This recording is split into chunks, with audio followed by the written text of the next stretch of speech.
সত্যিকারের ভালোবাসার মানুষগুলো না কখনো হেরে যায় না। সত্যিকারের ভালোবাসার মানুষগুলো না কখনো পরিস্থিতির কাছে হেরে যায় না।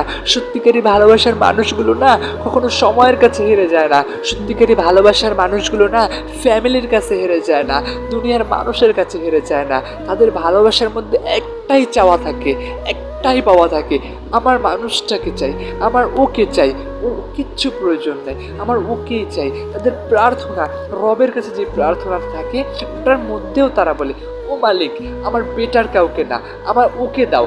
আল্লাহ, ও যদি ওর মধ্যে যদি খারাপিয়তা থাকে, তাকে ওর খারাপিয়তাকে দূর করে দিয়ে ওকে বেটার হিসেবে আমাকে দাও, কিন্তু মাওলা ওরে ছাড়া অন্য কাউরে দিও না, মাওলা ওরেই দাও, ওরেই দাও, ওরেই দাও। এটাই হচ্ছে সত্যিকারের চাওয়া, সত্যিকারের ভালোবাসা। ভালোবাসা ওটাকেই বলা হয় যেটার মধ্যে কোনো লালসা থাকে না, যেটার মধ্যে কোনো যৌনতা থাকে না, যেটার মধ্যে কোনো টাকার মোহ থাকে না, যেটার মধ্যে থাকবে শুধু মনের একটা টান, মনের একটা টান। এটার নামই হচ্ছে ভালোবাসা, এটার নামই হচ্ছে ভালোবাসা।